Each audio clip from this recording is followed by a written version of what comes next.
다윗은 왕국의 인구 조사를 하게 됩니다.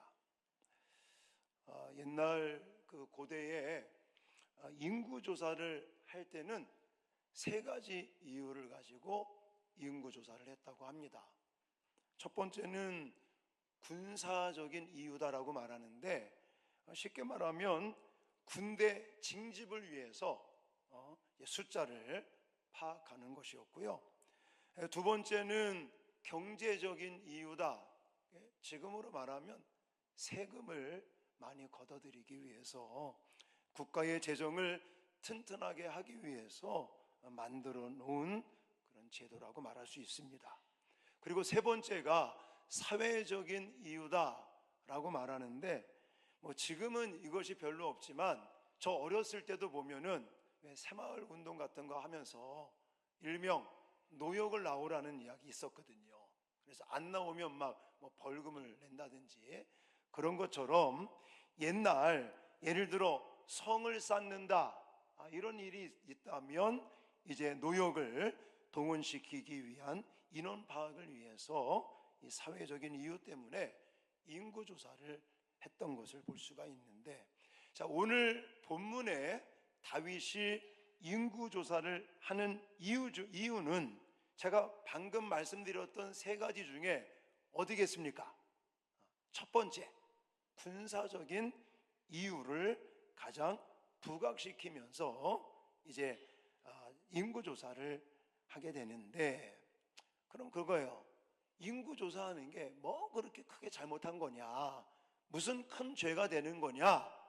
답을 먼저 말씀드리면 큰 죄입니다라는 거예요. 자, 어떤 사람은 그래요. 아니, 왕으로서 한 나라를 통치하고 또 나라 살림을 위해서 인구조사를 하는 것이 어떠냐, 백성이나 군대의 숫자가 얼마나 되는지 그거 파악하는 것이 당연한 거 아닙니까? 그렇게 말할 수 있겠죠. 왕이나 지도자의 임무가 아닙니까? 왕이나 지도자가 나라를 통치하면서 통치의 수단이 아닙니까? 권한이 아닙니까? 라는 이런 질문을 하는데, 물론 맞을 수도 있죠. 그러나 오늘 본문에 있는 이 다윗의 인구조사는 하나님께 크나큰 죄악이다라는 것을 우리는 생각을 해야 됩니다. 자, 먼저 3절 말씀을 보시면 요압이 하는 얘기인데, 자, 같이 읽겠습니다. 시작. 요압이 아뢰되 여호와께서 그 백성을 지금보다 100배나 더하시기를 원하나이다. 내 주 왕이여, 이 백성이 다 내 주의 종이 아니니이까? 내 주께서 어찌하여 이 일을 명령하시나이까? 어찌하여 이스라엘이 범죄하게 하시나이까 하나. 아멘. 요압 그러면요, 아주 다윗의 충신입니다. 군대 장관이라는 직책을 가지고 지금까지 우리가 살펴봤었잖아요. 다윗 왕이 이제 왕위에 오르고, 그리고 왜 18장서부터 우리가 20장까지 보면서 수도 없는 전쟁을 할 때마다 계속 승승장구하면서 승리를 거뒀을 때에 큰 역할을 했던 사람이 바로 요압입니다. 근데 이 요압이라는 사람이 생각할 때도, 보기에도 이건 좀 아닌 것 같다. 백성을 지금보다 100배나 더하시기를 원하나이까? 어찌하여 하면서 결국은 무엇을 이야기하냐면 범죄하게 하시나이까. 자, 3절에는요 하나님이 노골적으로 표현하신 7절 말씀 또 읽겠습니다. 시작. 하나님이 이 일을 악하게 여기사 이스라엘을 치심해. 아멘. 이제 하나님이 아예 노골적으로, 지금 다윗이 인구조사하는 것이 그냥 단순하게 군사적인 이유, 경제적인 이유, 사회적인 이유 때문에 인구조사하는 게 아니라는 거죠. 하나님이 이 일을 어떻게 여겼다고 그래요? 악하게 여겼다. 그러면서 이런 이야기가 오갈 때에 8절에 가보시면 다윗이 하나님께 아뢰되 내가 이 일을 행함으로 큰 죄를 범하였나이다. 이제 간구하옵나니 종의 죄를 용서하여 주옵소서. 내가 심히 미련하게 행하였었나이다 라고 다윗이 고백을 합니다.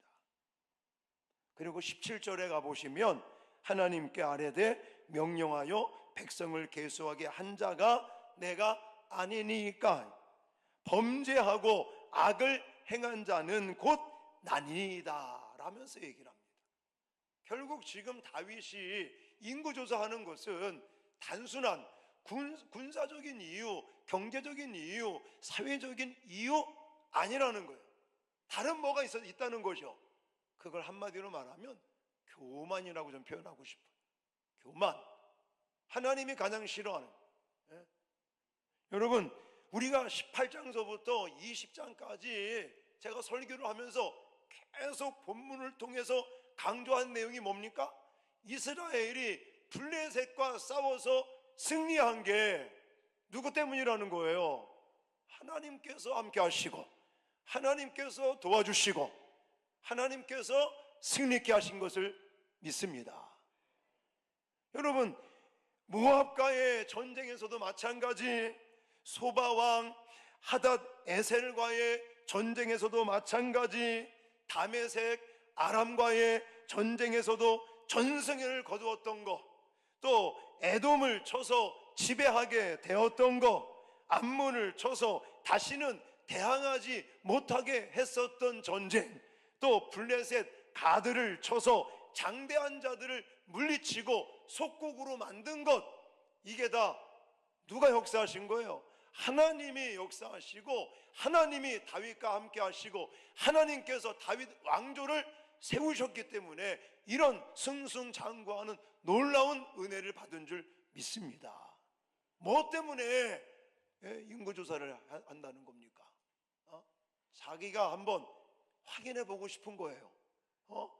하나님이 은혜를 주셔서 이렇게 승승장구하며 전승을 했던 그게 아니라 이렇게 내가 전쟁터에 나가서 승리를 거두어 땅덩어리도 이제는 더 넓어졌고 많은 나라들이 속국이 되어서 이제는 바치는 이런 일들이 결국 내가 한번 이렇게 잘났다, 내가 이렇게 나라를 부강하게 만들었다 라는 것을 자랑하고 싶어서 교만한 마음으로 이렇게 했다는 것입니다. 다윗은 지금까지 전쟁을 했다 하면 연전연승하며 승수장구를 했는데 또 땅도 넓어지고 또 식민지도 늘어나고 주변의 여러 나라들을 제압하여 다스리는 이제 종주국으로서 격상하게 되었는데 그것이 자기가 잘나서 한 것처럼 착각에 빠지고 그걸 확인하고 싶은 마음에 인구조사를 하자고 한단 말입니다. 여러분, 이것은 죄였습니다. 이것은 하나님 앞에 크나큰 죄악이 됐습니다. 그래서 다윗의 마음 가운데 하나님을 의지하려고 했던 마음이 이제는 변질이 돼가는 거죠. 여러분, 제가 앞에서 설교하면서 여러 번 말씀을 드렸잖아요. 다윗처럼 이렇게 신실하게 믿음으로 나라를 통치하고 다스리려고 했던 사람이 없었어요. 사람이 왜 권력을 쥐게 되면요 다른 모습으로 변한다고 그러잖아요. 초반에는 안 그랬는데 지금 다윗의 마음에 지금 그런 마음들이 계속 들기 시작을 하는 거죠. 이제는 예루살렘으로 도읍을 옮기고 궁궐을 짓고 하면서 다윗의 마음 가운데 첫 번째 마음이 뭐였습니까? 법궤를 옮기고자 하는 마음. 하나님의 임재, 하나님이 함께 하시고 그래서 늘 하나님께 여쭤보기 위해서 하나님의 임재를 상징하고 하나님의 인도를 상징하는 하나님의 궤, 언약궤, 법궤를 왕궁으로 옮기고 그것도 너무나 안타까워서 그저 천막에 있는 천막에 보관하고 있는 그 법궤를 이제 성전을 지으려고 하기까지 그런 열정, 그런 순수함, 하나님을 의지하고 하나님만을 바라보는 그랬던 다윗의 마음이 이제는 자기 힘으로 뭔가 이제 할 수 있다라는 착각에 빠지는 거예요. 그래서 인구조사를 감행한 다윗에게 하나님은 징벌을 내리시게 됩니다.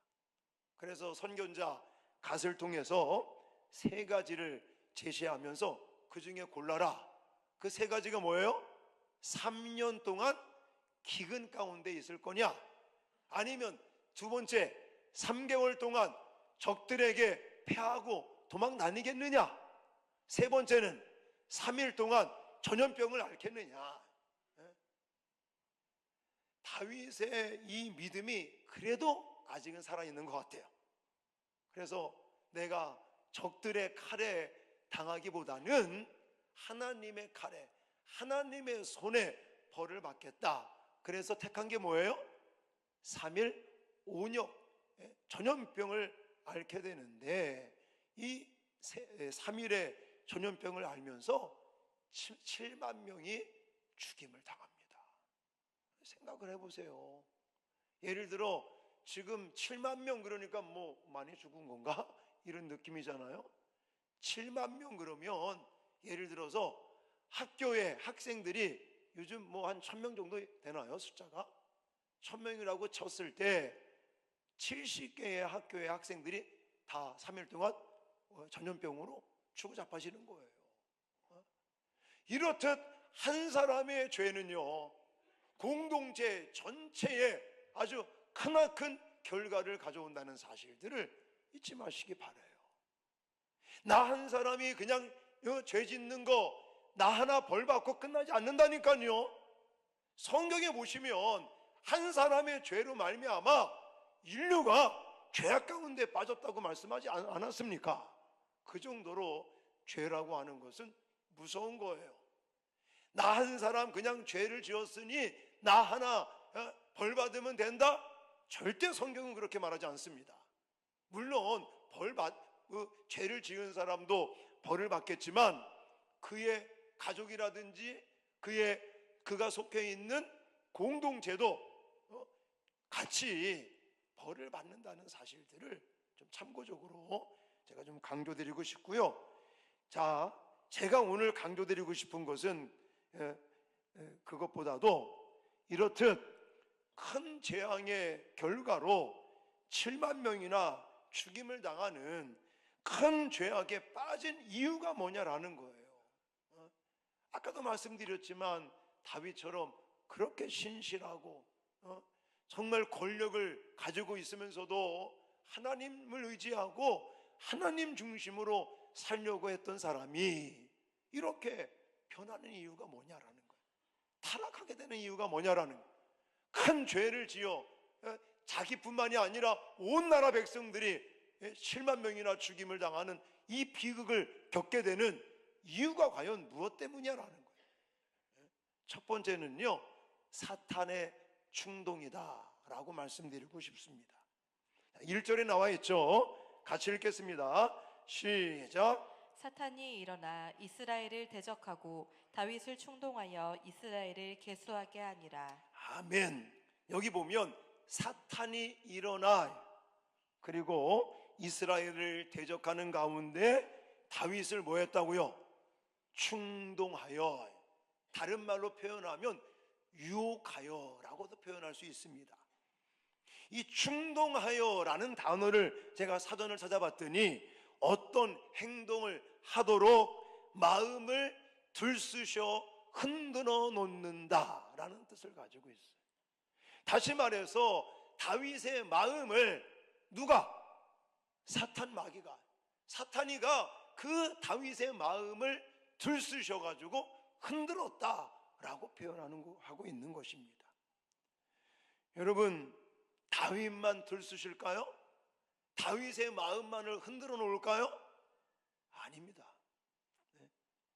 사탄은 다윗의 마음의 인구 조사를 하여 자기가 지금까지 쌓아놓은 업적이 얼마나 많은가, 그런 것들을 확인하면서 결국은 하나님을 의지하지 아니하고 이제 자기가 친히 전쟁터에 나가지 않아도 전쟁터에서 승전보를 알려주는 그런 지금 나라의 이런 어떤 힘과 또 어떤 군사력이라든지 이거에 대해서 이제는 확인하고 싶은, 또 뭔가 사람들에게 자랑하고 싶은 그런 교만함에 빠지게 되는데, 바로 사단의 충동질이 있었다라는 거예요. 네. 여러분, 이 사단의 충동질은요, 특정한 사람에게만 나오지 않습니다. 그리고 이 사탄의 충동은요, 인간적인 욕망에까지 자극을 줍니다. 그래서 결국은 죄를 짓게 만드는 거죠. 여러분, 처음에 사탄 마귀가 충동을 한, 유혹을 한 사람이 누구죠? 바로 하와였습니다. 아담과 하와.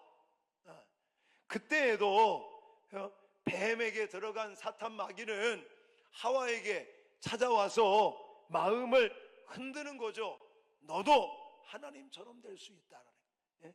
그런 인간적인 욕망을 자극시키고, 그리고 결국 아담과 하와에게도 그런 인간적인 욕망을 심어주고 그 욕망을 부추기고 또 흔들고, 그래서 결국은 죄의 나락으로 떨어뜨리게 했다는 것이에요.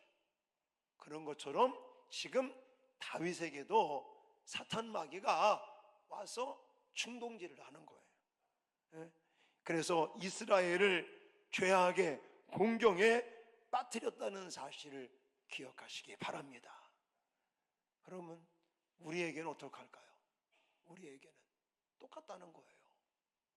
여러분, 목사님, 저는 그래도요 열심히 예배 생활하고요, 열심히 또 새벽 기도도 하고요, 내가 그래도 뭐 새벽 예배는 또 못 나올지라도 매일 성경 사가지고 매일매일 말씀 묵상, 큐티도 하고, 하나님과 동행하려고, 예수님 안에서 살아보려고, 예수의 제자로 살아보려고 내가 얼마나 몸부림치고 있는데요, 저는 좀 괜찮을 것 같다.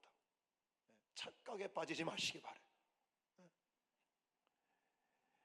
여러분, 성경은 우리를 죄로 몰아가는 어둠의 세력이 존재한다고 분명히 말씀하고 있습니다. 그걸 어떻게 표현하는지 아십니까? 우는 사자와 같이 삼킬 자를 찾아 으르렁거린다라고 성경은 말하고 있어요. 자, 베드로전서 5장 8, 9절입니다. 읽겠습니다. 시작. 근신하라, 깨어라. 너희 대적 마귀가 우는 사자같이 두루 다니며 삼킬 자를 찾나니, 너희는 믿음을 굳건하게 하여 그를 대적하라. 이는 세상에 있는 너희 형제들도 동일한 고난을 당하는 줄을 알미라. 아멘. 여기 보십시오. 너희 대적 마귀가 우는 사자같이 두루 다니며 삼킬 자를 찾나니. 지금 우리 주변에 이 사탄 마귀가 우는 사자와 같이, 그저 먹잇감을 찾는 그 사자와 같이 으르렁거리며 우리 주변을 맴돌고 있는 거예요. 그 사탄 마귀가 안 보이잖아요.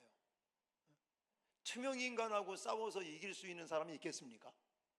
없죠. 안 보이는 존재를 어떻게 이길 수 있겠습니까?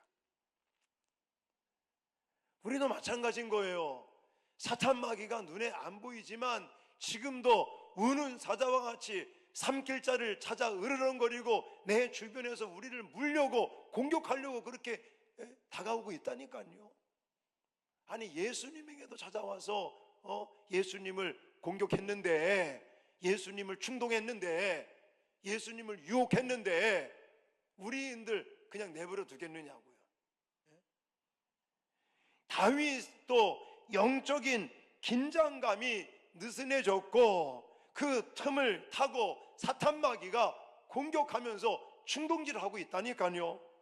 배고파 으르렁거리는 사자처럼 공격의 대상을 찾고 있는 사단에 맞서 나는 지금 어떻게 준비하고 또 어떻게 맞서고 있는 것인지 아무런 생각이 없이, 우리의 영적인 전쟁에 대한 아무런 생각, 아무런 느낌도 없이 그냥 하루하루 먹고 사는 문제 때문에 그저 무엇을 먹을까, 무엇을 입을까, 무엇을 마실까, 이런 세상 먹고 사는 일에 빠져서 이런 영적인 전쟁, 사탄 마귀의 어떤 유혹, 충동, 공격, 이거에 대해서 전혀 아무런 생각 없이 느낌 없이 살아간다면 우리는 당할 수밖에 없어요. 사랑하는 성도 여러분, 다윗을 이렇게 충동질했어요. 아담과 하와를 유혹했어요. 예수 그리스도를 공격했어요. 우리도 공격합니다.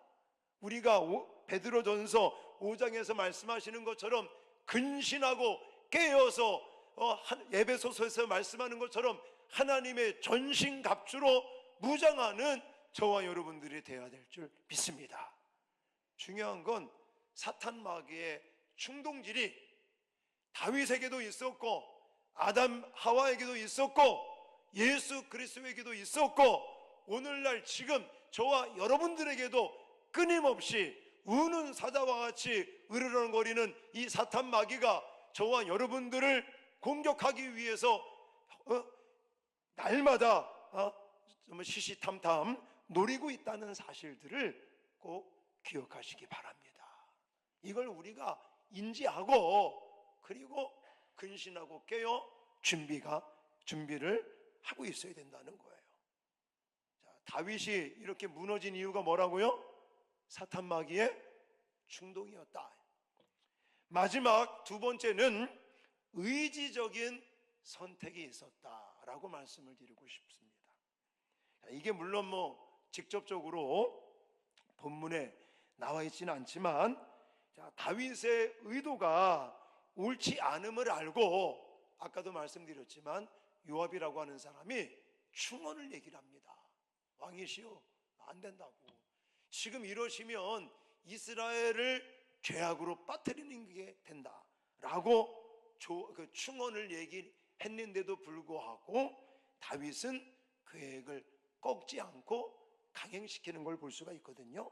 자, 3절 4절 말씀 같이 읽겠습니다. 시작. 요압이 아뢰되 여호와께서 그 백성을 지금보다 100배나 더하시기를 원하나이다. 내 주 왕이여, 이 백성이 다 내 주의 종이 아니니이까 내 주께서 어찌하여 이 일을 명령하시나이까?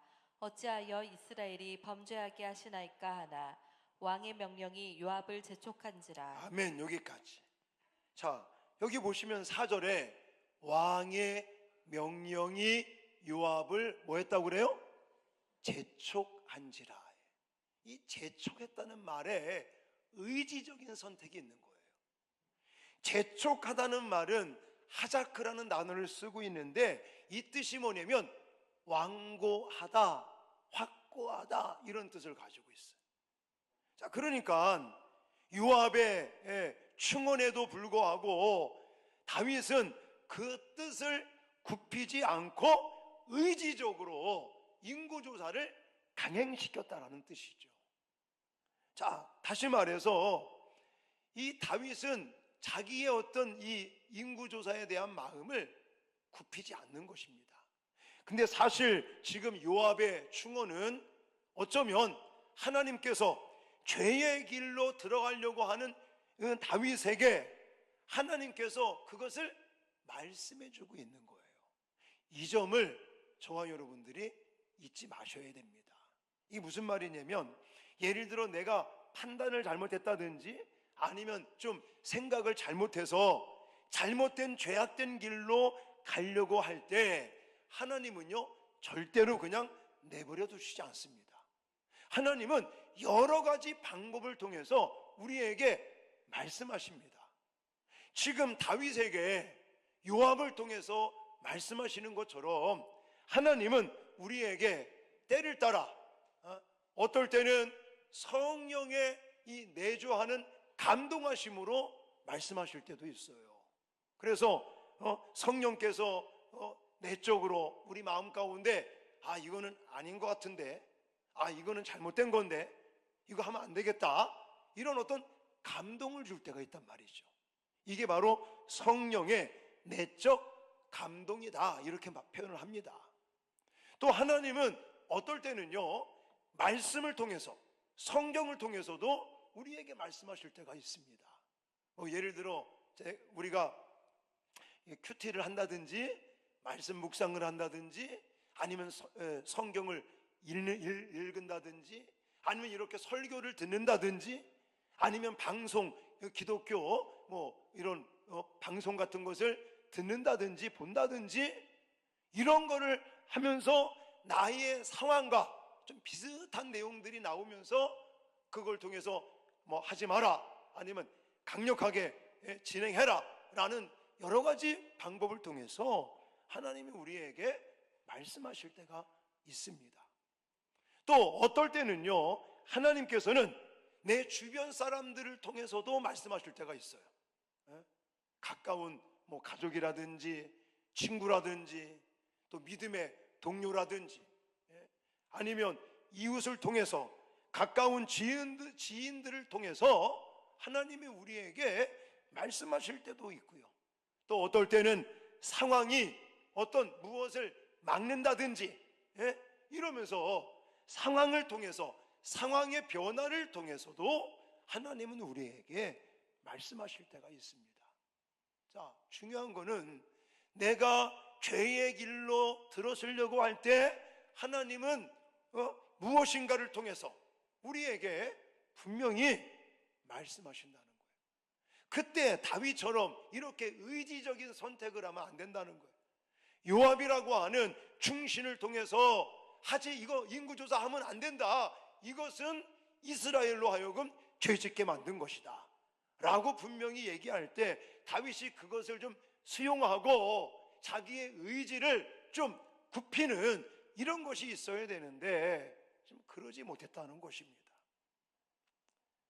여러분, 죄는요 이런 단계들로 우리 가운데 찾아오는 겁니다. 창세기에 아담과 하와가 타락하여 죄를 지을 때도 마찬가지였습니다. 오늘 다윗도 제가 소개를 해드렸잖아요. 다윗도 지금 인구조사라고 하는 잘못된 이런 크나큰 죄악을 저질러 결국 7만 명이나 죽임을 당하는 이런 끔찍한 일들이 벌어지는 이런 상황들이 사실은요 다 똑같은 과정과 절차 가운데 진행되고 있다는 거예요. 이걸 기억하시고 우리는 이런 순간들이 찾아올 때마다 이런 모든 상황들을 좀 이렇게 생각도 하시고 또 끊어버리시고, 그래서 정말 하나님의 은혜와 능력과 복을 충만히 받는 저와 여러분들이 되어질 수 있기를 주님의 이름으로 축원합니다. 오늘 우리 이제 인구 조사에 대한 이 사건을 보면서 가장 이제 기초적인 게 뭐냐면 다윗의 마음이 변질되고 있다. 하나님만을 바라보고 하나님만을 의지하고 또 하나님의 그 도우심만을 바라봤던 다윗의 이 마음들이 이제 하나님을 의지하려고 했던 것들이 약화되고 그리고 자신의 군사력을 의지하는 교만함으로 자꾸만 변질되고 있다. 요거를 제가 참고적으로 말씀을 드렸고, 이제 중요한 게 그거예요. 이렇게 다윗이 변질되면서 하나님 앞에 크나큰 죄를 짓게 된, 인구조사를 하게 된 이유 첫 번째가 뭐라고요? 사탄의 충동, 사탄의 유혹, 이것이 오게 되면 우리는 인간적인 욕심, 인간적인 욕망이 커지게 되는 거예요. 그러면서 결국 우리는 잘못된 것을 의지적으로 선택하게 된다는 것입니다. 이런 과정을 통해서 물론 다윗은 또 하나님께 회개도 잘합니다. 오늘은 근데 그걸 말씀드리고 싶지 않고 다윗의 인구조사로 말미암아 큰 죄악이 된 이 원인, 요거를 제가 집중적으로 오늘 말씀을 드린 겁니다. 이런 단계들을 좀 기억하시고 저와 여러분들은 사탄 마귀가 우는 사자와 같이 삼킬자를 찾아 으르렁거리고 계속해서 우리를 정말 공격해 올 때마다 우리는 정말 근신하고 깨어 또 하나님의 전신갑주로 무장하여 사탄 마귀의 쾌계나 공격을 능히 물리칠 수 있기를 주님의 이름으로 축원합니다. 그리고 내가 죄악의 길로 들어서려고 할 때 하나님은 반드시 우리에게 말씀하신다. 여러 가지 방법을 통해서 우리에게 말씀하시니 뭔가 환경이 상황이 이게 잘 안 되면 내가 지금 잘못된 길을 가고 있지는 않는가, 또 내 주변 사람들을 통해서 만류를 한다든지 이런 일들이 벌어지거나, 아니면 말씀 묵상을 하고 성경을 읽고 아니면 방송을 듣고 하면서 설교를 듣고 하면서 뭔가 내게 말씀하실 때 그런 말씀들을 그냥 지나가지 마시고 좀 귀담아 들으시고 경청하시면서 수용하시면서 하나님의 은혜를 여러분들 받는 저와 여러분 되시기를 주님의 이름으로 축원합니다.